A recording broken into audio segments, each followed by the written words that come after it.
Jupjupicus McCloud, and this is my persuasive speech. I'm going to show my audience here. This is my audience. Hello. And we're going to do my persuasive speech.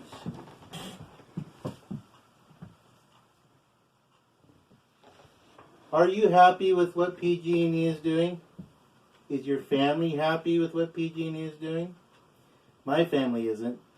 I come from the north side of California, in a little town called Redding, California, and my family is not happy at all. PG&E has shut down the power in their area 2 times this year so far, once for 4 days. No power means no lights, no heat, no water pump for 4 days. That's a little hard when it's cold at night. So why has the state of California allowed PG&E to be a monopoly? Why is it that 4 out of every 10 Californians depend on PG&E for power? The answer is simple. The investors of PG&E want a bigger slice of their pie. Oh, and they blame it on other things, such as there's no competitors. It's too hard to start up businesses to compete with them. But we all know more competition means less money for their pockets. It's not a secret that PG&E is not thorough. The company has been bailed out 2 times and has been fined many times in the past 10 years. I like my lights on, so they have good service. But they've been fined for their lack of safety features, using faulty equipment, and submitting absent inspections to ensure the safety of their product and the safety of the people using their product. Why is PG&E not ensuring the safety of their product? I know why. To save money. Their investors get more money when they skimp on safety inspections. That means more money for the shareholders.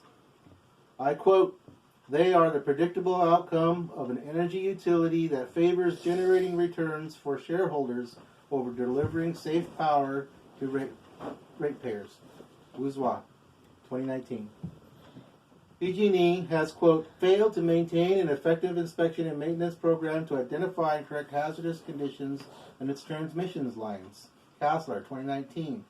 When they do get fined, it's not the company that pays for it. They just pass the bill right on to the customers for payment, which means higher rates for customers, and they don't have to take the hit.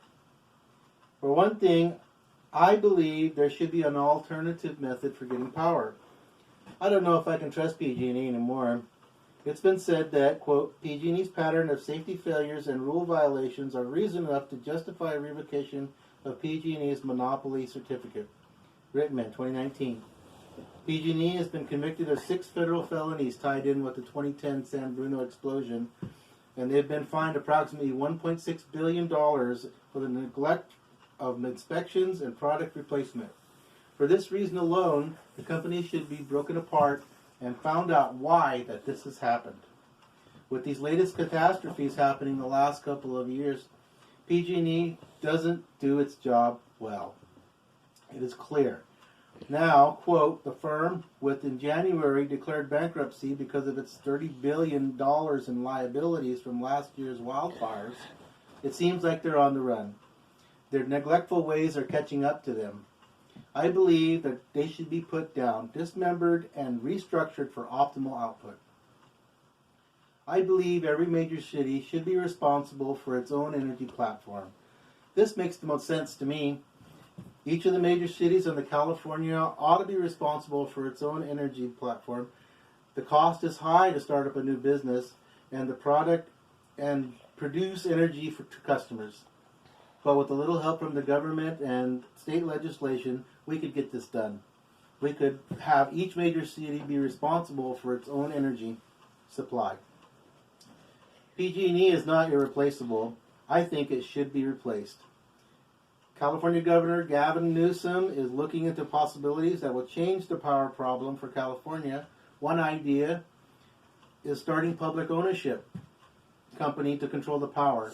Now, some say, quote, "placing the system in public ownership might mean more political accountability, but also could mean more political manipulation." Walters, 2019. I am a believer in the Green New Deal. Reports verify the renewable energy generated by the Green New Deal will be publicly owned. I say we would stand with Alexandra Ocasio-Cortez and Senator Bernie Sanders in introducing new legislation as standard practice for producing energy and power in a green, clean, and renewable way. This may be the answer to removing PG&E from power and also transforming our power platform to a better, safer, and greener solution. I hope that something changes, because the way we're going now, it's not good for our future. PG&E is not safe. PG&E is not to be trusted. They overlook their safety practices to save money and pay out their investors full dividends and pat themselves on the back for it. I like the idea of a new power source. With the implementation of the Green New Deal, I like our chances of renewable energy, and I'm sure our kids and their kids will like that too. Thank you very much.